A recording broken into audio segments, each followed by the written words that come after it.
umuyobozi wacu uzi igihe.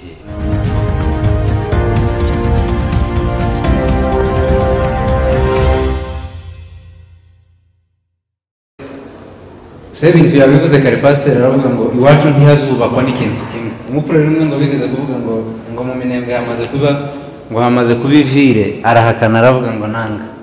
Ngo Minembwe yatanga ivire nakandi gutari mushyashya. Ngo agomba kubanza kuba umushasha akazomuka kuba ivire. Umushasha muzi cyane. Umushasha nuko twabona twogira abamayibobo ariko ntidushaka kubagira. Ariko nyine nico kizakira umushasha kera bagaza umukecuru ngo baramubwiye nugera Nyabugogo ngo ntiwihagarareho ngo barakwiba n'igitambaro ufite ku mutwe ngo agere Nyabugogo abwira abantu bari bamutwaye tese twashitse barambwira ati twashitse atani Nyabugogo aravuga ngo abwira shoferi mufashe iyo shakoshi barayimufasha ngo amare yambaye ikandara agakandagira akabura ikiribura aravuga ati utahaye guhagarara neza byagenze gute ngo baramubwiye nagera Nyabugogo ntiyihagarareho bazumva n'igitambaro. Ariko ndashimira kandi abantu bagenzi bacu dukorana barimo abanyamakuru barimo abahanzi Bandikindela na timu yiwe, ishimira n'abandi bantu bose bafite impano zabo baza bakoresha. Uyu mukobwa uvuye hano Ange niwe usigaye wambika abantu benshi, habe n'Ange n'uzi unyambika. Umunsi muzamubona nambaye nabi niwe yoza wambika abantu benshi, hariho n'abandi benshi yanaza yambika afite iduka ryiza hariya mu iki, kandi n'ubundi amafaranga tuza dutanga tukajisiri kuja kureba abasomali mu maso twogurira hano kwa Ange mu iki tukamuteza imbere ibintu bikagenda neza. Rero ndetse n'ubwira urubyiruko bagenzi banje ntabwo biragoye kugira icyo tubabwira, wenda nta bintu bifatika dufite, nta bintu wenda iyo haje kuba hari impapuro hano yanditseho ngo kanyimukwega niho nari kuvuga ijambo rikiruka neza mu karyumva, ariko kandi biri mu nzira twese ko turirukanka niyo twatuja ko turagira tubiharanira.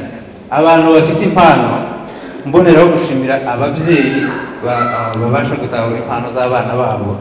Natwe kuko dufite ababyeyi, natwe tugira ababyeyi, ariko muri community yacu y'Abanyamurenge biragoye. Jewe ntangira bino bintu zo gusetsa, umuntu wese yageza mpamagara mbere yo kundamutsa, mbere yo kunamutsa mwambwire ngo halo, nageze nje kwitsalo yabuze ngo mani ngurimbo kandi namara ngaseka.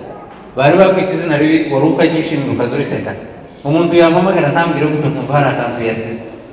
Umugabo umwe mu Rwanda niwe wavuze ngo iyo bamubwiye iyo umuntu amubwiye ngo urimbwa ngo azahindukira akamubwira ngo uzi kwitegereza ngo yamara akagenda. Ariko ntabwo twebwe turimbwa. Nari ngiye kuvuga ku bantu bafite impamvu gushimira ababyeyi. Hari abantu bazi ko bino bintu dukora ngo kubera ko bitari ibyo mu ikanisa, ntabwo tuneze ibyo mu ikanisa kandi twese turaho mu ikanisa. Twagiye muri za Sunday school, twatanze amasadaka. Ninde muntu utaratanze ikigori yibye ku rusengero keretse abavukiye no ku mabarabara, ariko twese ababaye ruguru nta muntu utaratanze sadaka muri Sunday school, ndetse rimwe na rimwe ukanayiba ukaja kwiba ikigori batabishaka iwanyu ukakijana. Twakuriye mu ikanisa, dufite amakanisa tubarizwamo, ariko iyi ni impano. Jewe sinshoboye kuririmba hano, hari umugabo wabivuze, uyu mugabo yabivuze kabisa, kuririmba si ibyanje byarananiye. Kuri habe niyo nambaye ekuteri, cyakaza umuntu wese wambaye ekuteri azaririmba nabi, habe niyo ndi mu gikoni cyangwa ndi muri dushe nzandirimba nabi, ndabizi sinzi kuririmba, ibyo si ibyanje. Ariko uyu mugabo kubera ko ari udashoboye, uwo ni umusozi wiwe, niko pasiteri yavuze Sebintu. Icyo nashaka gusobanurira abantu, ibi bintu dukora ubu nyine ntabwo tubikora kugira ngo tubasetse gusa. Mwari mubizi ubu nyine ahantu bigeze twaba tubikora ngo tubasetse gusa, turimo kubasetsa ariko kandi ko turabikora nk'akazi. Ni akazi. Nje nageze hano muri Kenya 2016, nja gukora muri Kinyozi hariya Kitengela. Nakoze muri Kinyozi amafaranga menshi, nageze atana nimugoroba ni 50, muri weekend gatana ijana na 50 ya komisiyo niyo nageze afata. Ariko impamvu tuvuga bino ko turabikora nk'akazi kugeza kuri uno munsi wa none, ntabwo dufite amafaranga menshi, ariko kandi amafaranga menshi ntayabaho. Mwari muzi ko nta mafaranga menshi abaho? Amafaranga menshi ntayabaho. Amafaranga yose abasha kukubeshaho kurya aba ari menshi cyane. Umuntu wese amafaranga azamubera menshi bitewe n'uko angana. ibi bintu dukora kuri ubu ni akazi, njyewe mbikora nk'akazi. Ubu singikorera Abanyakenya, singikorera abanyagihugu bagaze ugenda ukaja kogosha.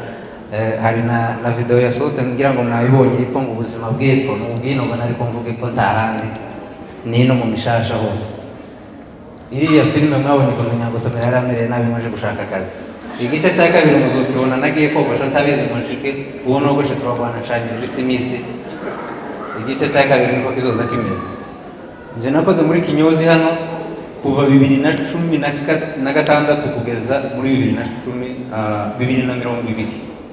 Nakoraga muri Kinyozi. Kinyozi nayiretse ejo bundi. Kinyozi ni akazi keza, ni akazi kabeshejeho abantu, ariko kandi hari abantu bafite impano n'ubundi badashaka gukoresha kandi zishobora kubagirira umumaro. Ubu nyine ibyo dukora ni akazi, tubikora nk'akazi, niko katubeshejeho, niko katwishyurira amazu, niko katwambika.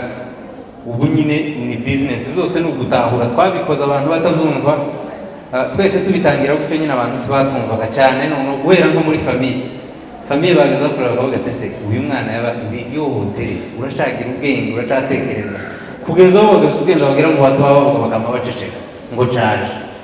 Ni ukuvuga twari ibindi bintu bageze aho dufata nk'ibindi bintu nyine biri aho. Ariko ndashimira cyane abantu, cyane ababyeyi bamaze kubyumva kandi badushikira muri ibintu dukora. Dufite abafana benshi cyane, benshi, kandi abafana dufite ni abapapa bakuru, ni abamama, abakecuru n'urubyiruko bagenzi bacu. Rero icyo twotinyura urubyiruko, tafazari mukora impano. Ufite umuntu aza ko ariya afite twese ntituzoza hano ngo dusirimbe. Kuriya gusirimba nico umukobwa umwigeze kuvuga ngo nimubona ngeze imbere ndasirimbe tari mu kuguru hasi, ngo muzomenye ko n'umwuka wo guhumeka ugiye gushira kugira ngo bari gutyo. Iyo yanezerewe neza azasirimba atakura ukuguru hasi kugira ngo nibwo aba yasirimbye neza. Kandi twese hari igihe tuza tuza hano wa mugani bamwe atari ibyacu. Umugabo umwe ngo yagiye mu modoka, naringiye kubabwira akantu ko gukora ibintu bitari ibyawe, kwigana ukuntu biza bivuna. Ngo bagenda mu modoka ariko agendamo yambaye nabi, yambara kositimu arayihindura, akaruvati agashyira hano isimisi nk'uko yambaye hano hakaja hano inyuma, n'ikoti na karuvati aratebeza, byose birahindukira, yagenda gutya bakagira ko karaza. Noneho ya modoka yagiye muri accident. Imaze gukora accident abantu bari barimo barapfa, hasigara wa mugabo. Abaje gutabara baravuga ati impanuka yabaye ariko umugabo umwe wasigaye nawe yamuhindukije, ntameze nk'uko yarameze, yahindukiye. Uwo mugabo yapfuye urupfu rubi cyane, bamufasha bagwana guhindukiza rya jose ngo batunganye n'amato y'isimisi, birangira apfuye. Izo nizo ngaruka zo gukora ibintu bitari ibyawe, kwigana. Urubyiruko mugenda mukora ibintu byanyu bibarimo. Niba impano yanjye ari ugusetsa, ni ukuri kose nta munsi muzombona ku gatuti hano pandamya no guhimbaza, kandi atari uko mzanze, ahubwo nuko ntabishoboye. Simbishoboye, si ibyanje, bishoboye bano bagabo. Aba bahungu bombi bazaririmba neza cyane, nza mbakurikirana, baza baririmba ngafashwa, bazoza baririmba mfashwe, nanje ninza na Nyangotomera baseke, twuzuzanye ibintu byose ni gutya, tuzaba tugenda dufashanya twese. Message yanjye rero ku rubyiruko bashiki baje cyane, buriya urubyiruko twese turi urubyiruko, ariko nk'ibyo pasiteri yavuze, mama uriya mukobwa, abanyamurenge tuza tujyaginga, bakareba umuntu ukuntu ahagaze, bakareba umuntu ukuntu yambaye, bakama bagufata bakagutekerereza neza, bakaguterura bakakwicaza hariya. Twagiraga umwarimu mu Rwanda nigayo segondere, wageze usakuza ntakubwira ngo sohoka, yageze agira gutya urutoki akagutunga gutya, ntavuga ntiyageze avuga ijambo, akagutunga ukikoraho, wavuga ngo ni wowe, akagufata akaza no akagenda akagera ku muryango, yashika akagira gutya, ukamenya ko akubwiye ngo haguruka usohoke. Wageze aho muhaguruka ukaba mugenda, ugasohoka wenyine ukagenda. Bashiki bacu rero nibo bantu barimo kwitinya muri bino bintu dukora, kandi muzi ukuri kuko mubitekereza, ntabwo twatinya kubivuga. Hari abatekereza bakavuga ngo twe dukora bino bintu turi ibirara, bano bakobwa bakora bino bintu ni ibirara, ariko muzi ukuri ntabwo ari ibirara. Aka ni akazi dukora, dufite abo dukorana, ni abakozi. Ba Nyangotomera murabazi, ni abakozi, barakora kariya ni akazi kimwe natwe, kimwe n'abandi bose, abanyamakuru ba Jantiye bareba Gakondo mwabonye hano, n'abandi. ababyeyi umwana ufite impano ntawe uzumenya ikizokiza umuntu. Nigeze kwiga i Bubembe hariya kwa Matare bahaze kuri Institut Tangazo nahize, ariko nari mvuye mu Gitasha kuri ino mvuga mu Gitasha ni iwacu n'ubu niyo turi na Nyagatomera nuko twaraye tugarutse muri ino tuza ariko turacari nje kwigayo ngo dushike abakorera hantu twabaga baririmba indirimbo baravuga ngo uzubyara umwana ngo ukamwica ngo utazi ngo azoba nde, ngo usanga yari kuzoba perezida ngo cyangwa kabinde, hari ukuntu bagaza bavuga noneho bakagira n'ibintu ngo by'amaparole, ya maparole y'abakorera niyo nageza nkunda cyane, bakamuvugira amaparole menshi. Naho impano kujya tuzumenya ikintu kizokiza umuntu. Ashobora gukizwa na komedi, ashobora gukizwa na filime, ashobora gukizwa no kuririmba hano nk'aba bagabo ikorari, agakizwa no kubwiriza, agakizwa n'ibindi. Impano ziratandukanye. Ikibazo twari dufite gusa turacagendera muri bijya by'iwacu. Kera umuntu kera iwacu umusore ubuzima, umwana w'umunyamurenge wagaze uvuze ikidari, abasaza barabizi. Kera iyo babonaga umuhungu w'umunyamurenge wavuze ikidari bagaza ngo uriya ni ihohotera. Ikidari nicyo kintu cyo kuvuza gusohoka amavuga ngo yataye umuco, ngo nta mwana w'umunyamurenge uvuze ikidari ngo ni iby'ababembe. Rero mugende mureke abana impano bafite, umwana wese impano afite. Twebwe dukeneye abantu benshi bo gukorana nabo muri bino dukora, turabakeneye kandi barahari, ntabwo ari ukuvuga ngo tubakeneye badahari. Hari abana benshi tuzi benshi cyane b'abakobwa n'abahungu bafite impano, muza mwicara. Nibyo nabwiye abanyamakuru ejo bundi, ndababwira ngo twebwe twatinyutse kuja imbere ya kamera abantu bakatubona, ariko hari abandi bataraza kuri kamera bafite impano zifite zo dufite twebwe kuri none. Ariko ikibazo gihari, abantu baracitinya, kandi kujya umuntu aza yitinya, ariko nta muntu utazi impano agira. Kurya umuntu wese azi impano agira, uhora mu bwose ukagira ibigira nkana byo kuyikoresha, ariko impano yawe urayizi. Hari ikintu uzi ukora ukumva urafitinze neza naco, mugabura hakaba ikindi ukora kikaza kijiriya nawe ukajiriya, ugahatiriza gusaka baguhatiriza. Rero iki kiganiro, iyi seminari yari kuba nzi amasaha yihuse, sinzi nimba ariko novuga zari kuba nziza, kuko ni seminari abantu bakaganira, tukabazanya ibibazo tukagira gute. Ariko muri make njewe nk'umusanzu wanje ku rubyiruko rwacu rw'abanyamurenge, kandi tuba dushaka twese gahunda dufite niyo kuzosubira imuhira, tuzosubira ibyo ngibyo ni ihame, ndagira ngo niko bimeze, abantu bose barabizi. Ariko kandi nk'uko umusisita bivuze, yavuze ngo tuzosubirana yikigisha twigiye ku bandi. Kugenda ni byiza tukaja kwiga, ntabwo kugenda ari bibi. Kugenda ni byiza tukaja kwiga, kuko hari ibyo twigiye ku bandi. Ibi bihugu twagiye tunyuramo byaradufashije, kuko hari ibintu byinshi twahigiye. So ibyo bintu twigiye hano nizo tuzoja kugaragariza rero iwacu. Ntabwo iwacu tuzoja gusirimba cyangwa gukina komedi gusa, hakenewe n'ibindi. Nk'iyi timu ya Nikindere ivuye hano, ibi nabyo bizokenerwa mu bindi birori bitandukanye. Rero ndasoza mbashimira mwese abafana bacu bakomeje kudushigikira mu byo dukora, cyane cyane ababyeyi. Buriya ababyeyi nibo bantu nza nk'agaciro muri bino bintu, kubona abantu bumva ibyo dukora bakadushigikira. Barahari benshi cyane, benshi tudashobora kuvuga mu mazina, ariko tuzi b'abafana bacu babitubwira, bamwe bagatinyuka bakabitubwira, abandi tubaza babivuga, ariko turabizi ko baza badushigikira, kandi nibyo biza biduteza imbaraga.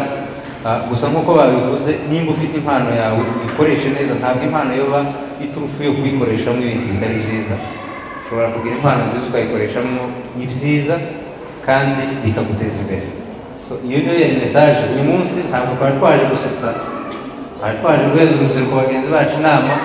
Abashaka kujoininga komedi, abashaka kujoininga kuririmba, Nikindera n'umuririmbyi wa Sekila, dufite abanyamakuru hano, dufite abaririmbyi baririmba. Umuntu wese uko ashoboye, mu gitondo nasengeye hano baravuga ngo umuntu ushaka kuja bumva afite umuhamagaro wo kuja mu ikorari, bababwiye ngo niko sozo muri kuvisita ikorari hano, bazobashije mu ikorari. Rero natwe umuntu ukeneye ibindi byose, byaba komedi, yaba ubunyamakuru n'ibindi, mutinyuke, impano zanyu muzikoreshe. Utuzi mukora abenshi gukora akazi nk'ibyo Anje yavuze. Anje ngo yabaye umukozi wo mu rugo, abenshi bakabiseka ngo yagiye kuba umukozi wo mu rugo, ariko ubu nyine ari mu bakobwa b'abanyamurenge bibeshejeho. Vraiment ugera mu iduka niwe muntu ufite wanditse ku capa hano muri Kenya. Ndagira ngo niwe wenyine nabonye icyapa cyanditseho izina ryiwe kimanitse muri iki gihugu cya Kenya, handitsemo izina rya Anje fashion design. So murumva ko ari ibintu byiza, nababwira ngo umuntu impano afite tuzomenya ikizogukiza, impano yawe ufite wumva ushoboye ikurimo iguhatira kuyikora uzayikore. Gukina komedi si icyaha, tuza dutanga icya 10 tubwira amakanisa tubarizwamo, turi abakristo b'amakanisa, ntabwo komedi tuza tuyikina, ntabwo komedi ari icyaha, ahubwo ni impano itubamo kandi ni ibintu natwe byatubwiyemo bidupushinga kugira ngo tubishyire hanze tubikore, kandi bose siko babifite. Impamvu dukora ari impano twahawe n'Imana.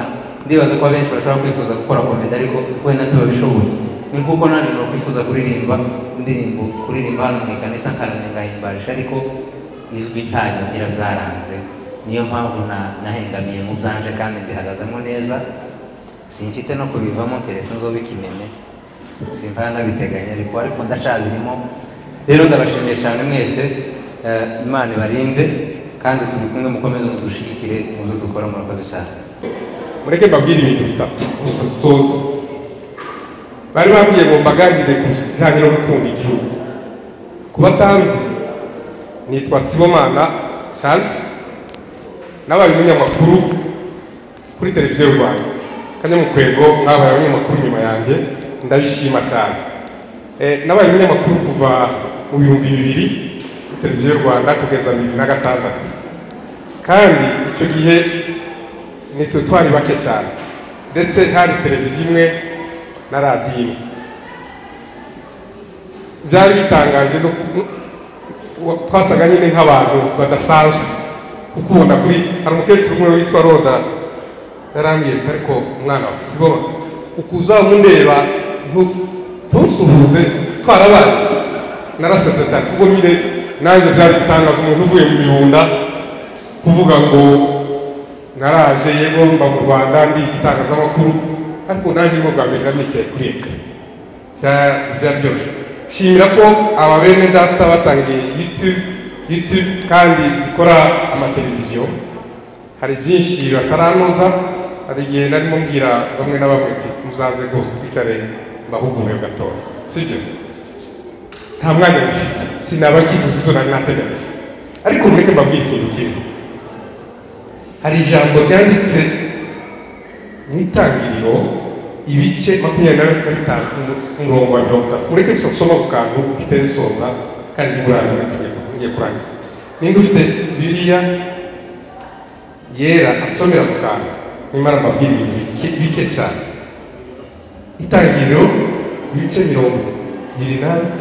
umurongo wa 30, gato cyane kugira ngo dusoze, kandi aba mwasigaye muri bake beza kuko ibyo ngiye kubabwira bifite akamaro cyane. Abandi batashe bagize izindi mpamvu, dusome abahabonye. Itangiriro 25:30 avuga gute? Cyangwa ni 30 umurongo wa 25, ushobora kuba byiyose ko ndarimo ngira vuba vuba. Itangiriro ni ibice 30 umurongo wa 25. Soma aho ngaho. Nuko Rasheli amaze kubyara Yosefu, Yakobo abwira Labani ati sezerera ngende nje iwacu mu gihugu cyacu. Amen. Twebwe uwo muntu witwa Yakobo yari impunzi kuko natwe turi impunzi hano kuri Kenya. Yari yarahunze Esawu, simbabwira sinze ko utagomba gutera imbere kuko ndebe iterane neza. Icya kabiri, amaze kubyara Yosefu yavuze ibintu bibi. Aravuze ngo Labani muyomba, sezerera ngende nje mu gihugu cy'iwacu, nje mu gihugu cya bene wacu, tahe tuzataha. Kandi ese wewe ko abandi bamaze kubyara Yosefu, kandi mu gihugu yabyara Yosefu wiwe amaze kubyara Yosefu afite icyo azajana, afite icyo azajya hariya agakora. Kitubujijwe hano gutera imbere, kitubujije gukora imirimo ituje ushobora gukoresha inyungu. Ni ukuvuga ngo biradusaba ko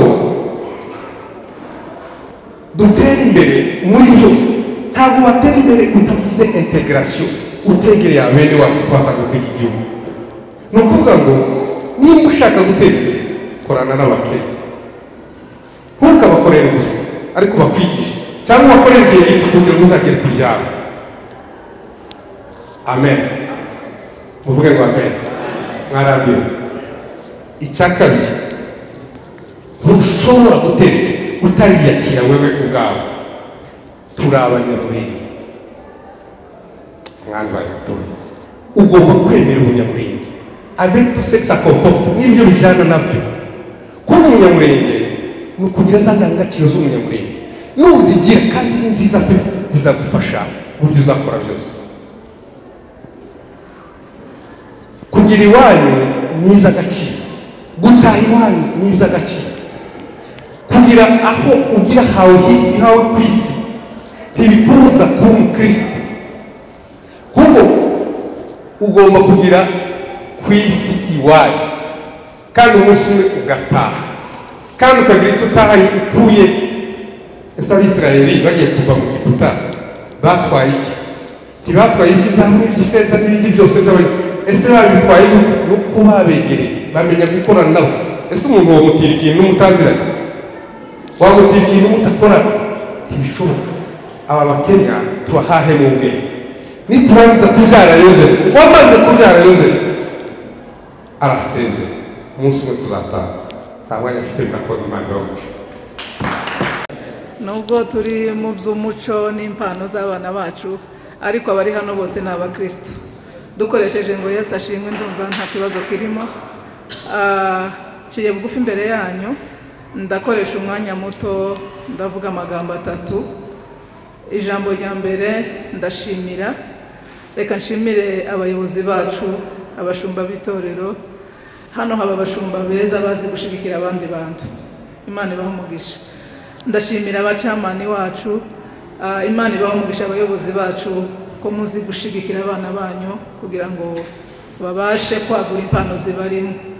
Turabashimiye cyane kandi duciye bugufi imbere yanyu. Mu izina ry'ijwi ry'umugore w'umunyamurenge twaje kubashigikira.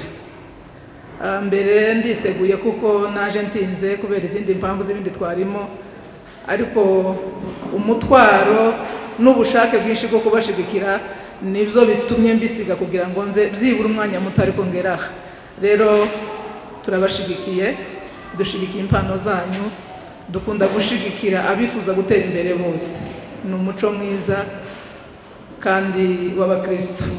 Rero turashimira James ku gikorwa cyiza yateguye, Imana imuhe umugisha. Ijambo rikurikiraho mu mwanya muto, mu ijambo rimwe. Bibiliya zivuga ngo ijambo rimwe ku munyabwenge rirahagije.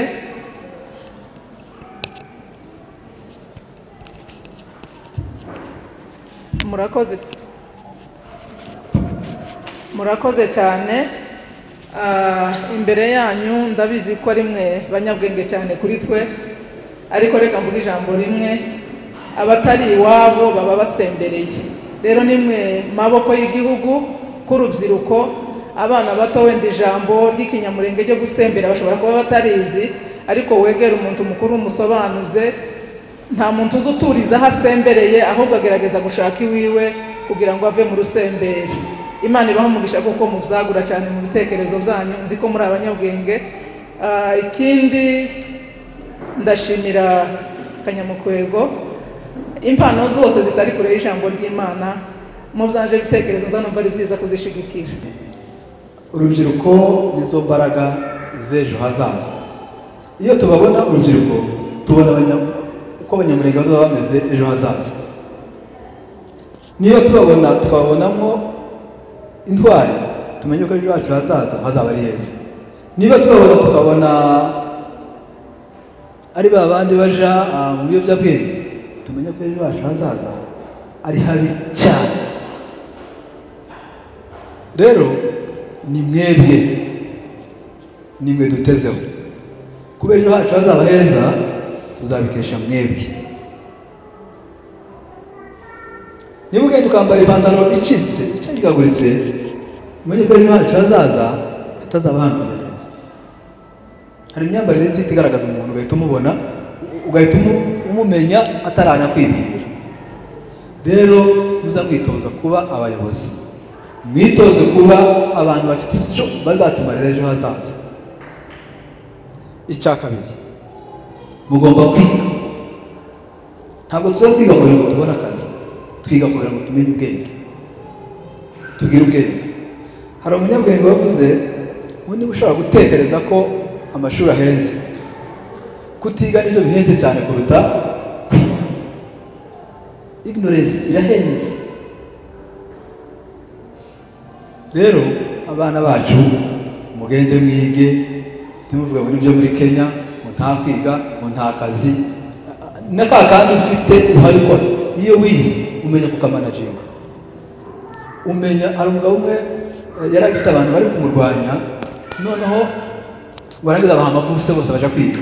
Aramubaza ngo kubera iki waho abantu bari kurwanya amaburse? Arababwira ngo kuburana n'umuntu utarize biragoye, ariko kuburana n'umuntu wize biroroshye cyane. Yemera vuba, yakimbabaze vuba, yumva vuba.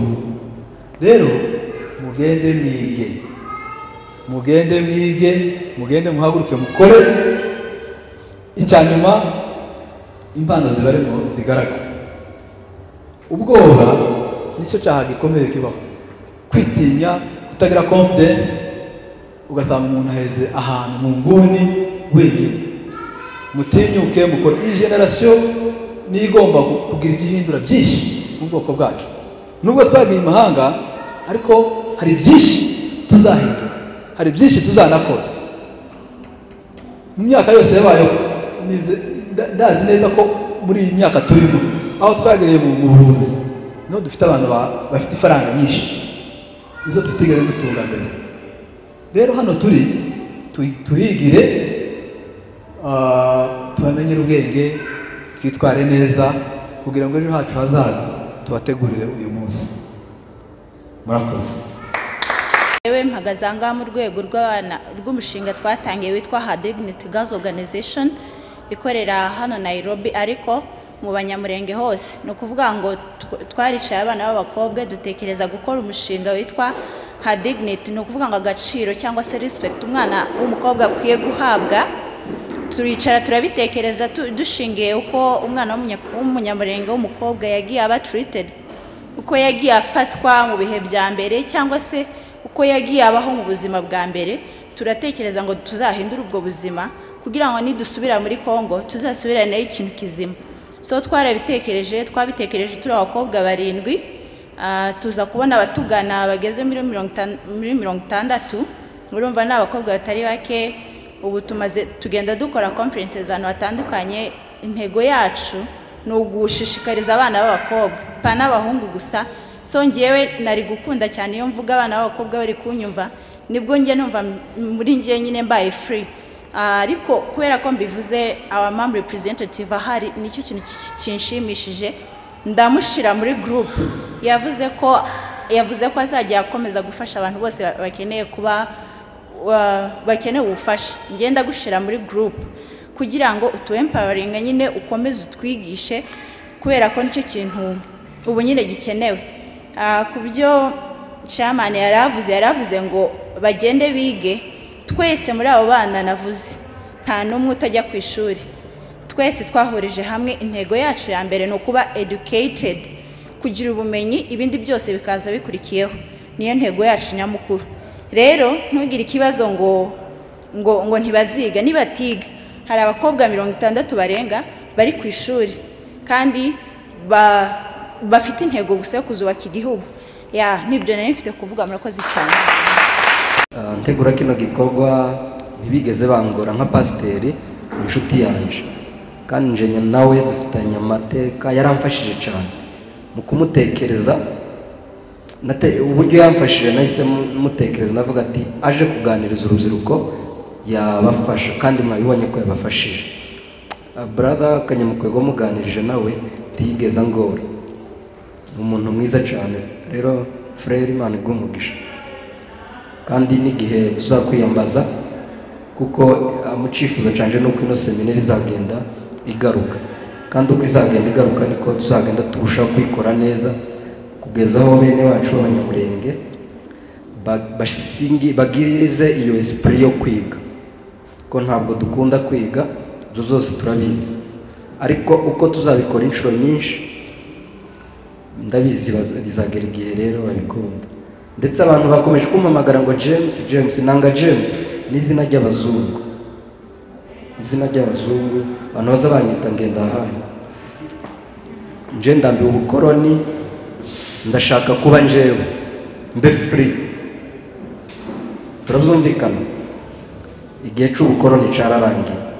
Rero ndashimira cyane by'umwihariko kandi Revera wa hano Shendra, umuntu mwiza cyane, azagira inama, yangiriye inama, nsaba hano ntigeze ngora. Imana iguha umugisha no mu izina ry'ikanisa ryose, kandi mbasaba ngo mukomeze mudushigikire, nitwongera kubasaba hano muzahaduhereze. Intego no kubaka, ntabwo ari ugusenya. Ndabizi nubwo batashe hari ico bumvise, nk'uriya mwana yatanze ubuhamya, hari ico yababwiye bagitahanye, murabizi. Rero ndabizi nubwo batashe hari ico batahanye, kandi rero nje ico nico nshaka kuko hagira basi umuntu umwe cyangwa babiri bahinduka, bagira imitekerereze mishasha. Rero ubutaha ndabasaba tubikora mu gihembwe, abanyeshuri bari mu gihembwe ba Francine, abana bazabiga bamenye iyo twaturutse, bazaca umugani nguya, iyo utazi yuva ntabwo umenya iyo uje. Dukunda abo turibo.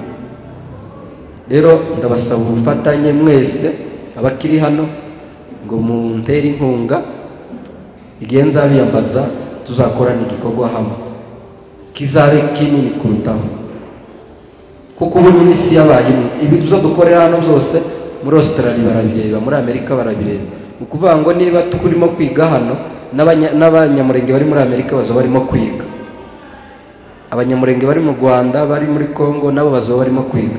Rero mwese Imana ibahe umugisha, ndabashimiye cyane kandi nciye bugufi imbere yanyu. Ndabizi ni mwebwe mwari kutwigisha, ariko ni nje wateguye kino gikorwa. Rero Imana rero irimo kunkoresha bino, nayihabwa icubahiro. Murakoze cyane. Hari ikintu gitwaza yigeze kuvuga, niba mwaracumvise uburyo yavuze esprit ya Abrahamu ni ya Petero. Ijambo yakoresheje breaking through spiritual and financial. Nuvuga ngo yakoresheje uburyo umugani wa Abrahamu ari uburyo bw'amafaranga, uburyo yari umudandaza, uburyo yari umucuruzi. Identite ye yari yanditseho ko ari businessman. Petero yari umunyamwuka, ariko ubasha gukoreshwa ibitangaza, ariko nta wa wundi yakoreye igitangaza cyangwa se banamufasha gukora ntabashe kumufasha mu buryo bw'ubuzima busanzwe. Birakwiye rero ko tubasha kuba abanyamwuka ariko bafite icyo bumarira n'abandi bari hanze cyangwa se abo duturanye.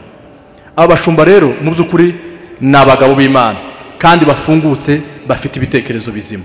Kuba mwatekereje gushikira aba bana cyangwa impano z'abana, nanje ku giti cyanje ndabashimiye. Shimiye ko mwarabihaye agaciro mukabasha kuzumva.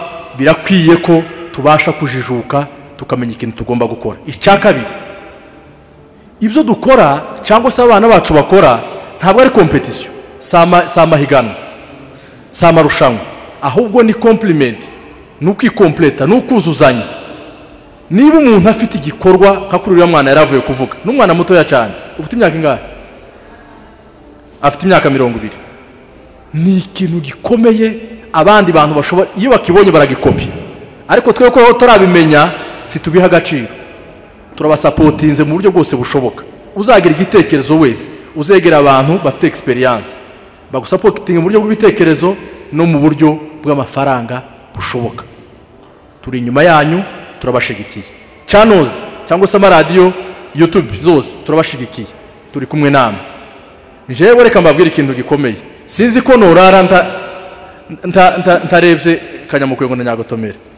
Wa wundi baramubwiye se kubera iki ngo sari kumwe nande mu modoka, ngo ari wenyine kandi ari kumwe n'abandi, nawe ko ndabona yaje wenyine, ntayakagombye kumusiga.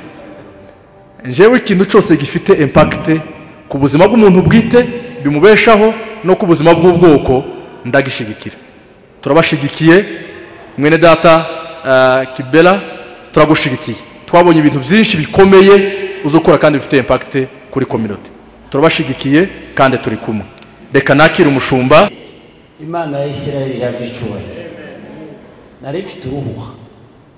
Ndavuga ngo nje n'abandi nubwo bagenda nje sinava hano. Nimumve mbabwira aya makuru. Tikuko hatereye urubyiruko arazabitokeza bakavuga ibintu. Kandi turi imbere y'Imana hano. Turi kuvuga tuti na hariya turi mu ngo turi imbere y'Imana. Ariko none hahera. Nindi uzawibuka umunsi umwe abana baranezerewe hariya hepfo umwana umwe avuga ibintu nyina amarangamutima yarazamura agera umusozi. Twavuye aho muri ico gitaramo dutandukanye umwe aciye umunsi undi aciye iburyo. Nibwo bwoba nari mfite Imana ibaho umugisha ko mwitwaye neza. Hari igihe umuntu uzawemerera ibintu abana akazuga atariko noneho bizankoraho. Ndashimira Imana ko amazina yanyu uko bitwa n'amatimu yabo sinamenya kuyavuga. Gusa nyine Kanyamukwengwe namwe bafite amaradiyo yigenga bafite itangazamakuru Imana ibaho umugisha. Reka mvuga aya magambo abiri mbasezere. Kubaho udafite igihugu toujours uzakorera anda, uzakorera hasi y'ubukoroni, uzabura umukoroni. Nubwo wagira amafaranga angana gute toujours uri umushitsi. Ninde wabonye umusaza hano wa Tanzania afite inote zibiri hayerekana mwarazibonye ngo iyi ngo nige ni uni mugeni ariko kwao ngo ni igihumbi gifite agaciro ngo ariko ni umushitsi ngo ariko ikibazo nubwo gifite agaciro k'amafaranga menshi ngo ariko ni umushitsi ngo ariko kino ni gitoya ngo ariko ngo gifite agaciro kuko kiri wao. Inamaanisha nini? Nubwo tugeze za Amerika ariko iwacu ni Murenge. Ibintu binzanuba uriya mugabo yaravuze nubwo yapfuye niyagiye ari intwara.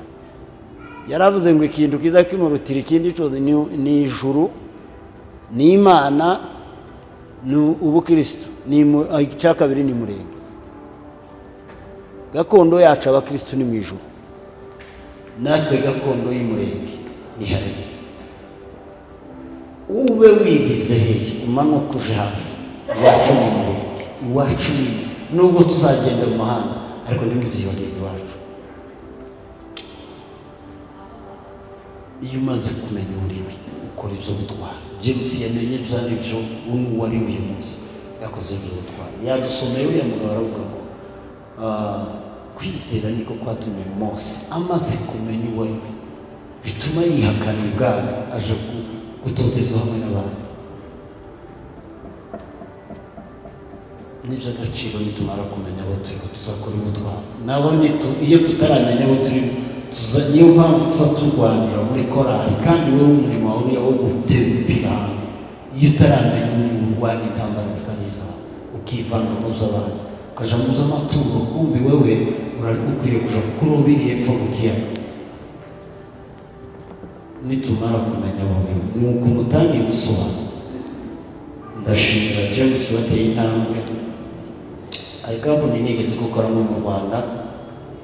Umuntu aravuga akandi kagira abadukuriye hejuru ariko bakabanyabwoba bene wacu. Abana baza gusaba imirimo hariya bakama bahumba ntibashake no kubigaragaza ko ari abanyamurenge.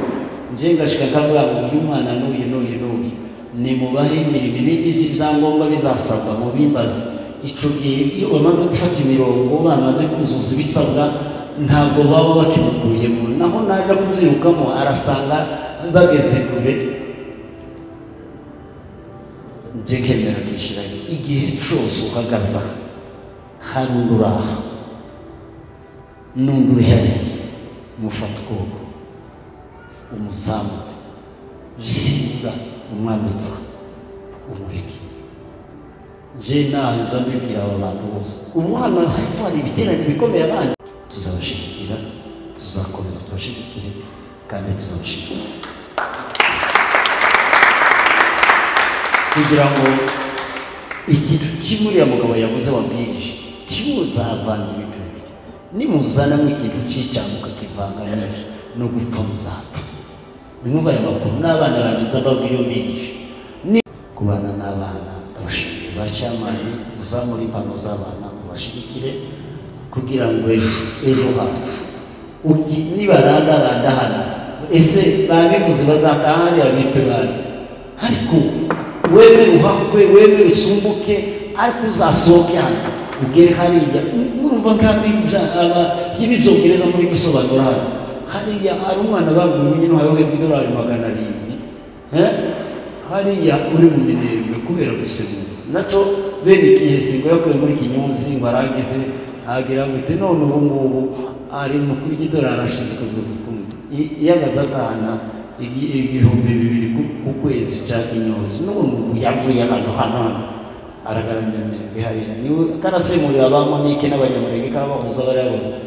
$700 kubera iki yarize afite akamaro yemenoje gutsinda Imana bamugisha gashimira kigo zose n'ubwo bagiye ariko kushigikirana igihe cyose abe n'abakorari ntamwe mu gusengeza ngo umuntu wese ufite impano ye ayizamura tumuzamura ikibazo ni uko abantu bitinya umwanzi wa mbere za nzozi zawe muryamanye ni uko muza mwitinya ariko zituritse zituragara zimenyekana zizasiga icyo zizasiga mu verse turimo uri Imana yacu arabyandika umugaragu wawe Dawidi ngo ibihe byose wahoze ubuturo bwacu arongera aravuga ngo erega ni wowe data wa twese Mana mu gihe cyose uyu muri nzaririmba neza ngo Mana ngukuza wafashe basukuruza ngo nanone uzaturengere no muri aya mahanga turimo uracyari Imana yacu no muri aya mahanga tugezemo uri Imana yacu ndagushimiye kubw'ibikorwa byose n'inzozi z'aba bana reka ukomeze uzagure kandi ubakingure ubateze ishyaka n'inyota zo gukunda igihugu cyawe ndagushimiye kuko uri kumwe natwe reka ubahe kwagura inzozi zabo ubahe kwagura intekerezo zabo cyane cyane bamenye abo baribo bisobanukirwe kugira ngo babishyire mu bikorwa umugisha umuntu wese wagize icyo avuga hano umugisha umuntu wese wicaye agategera umugisha abantu bose bateka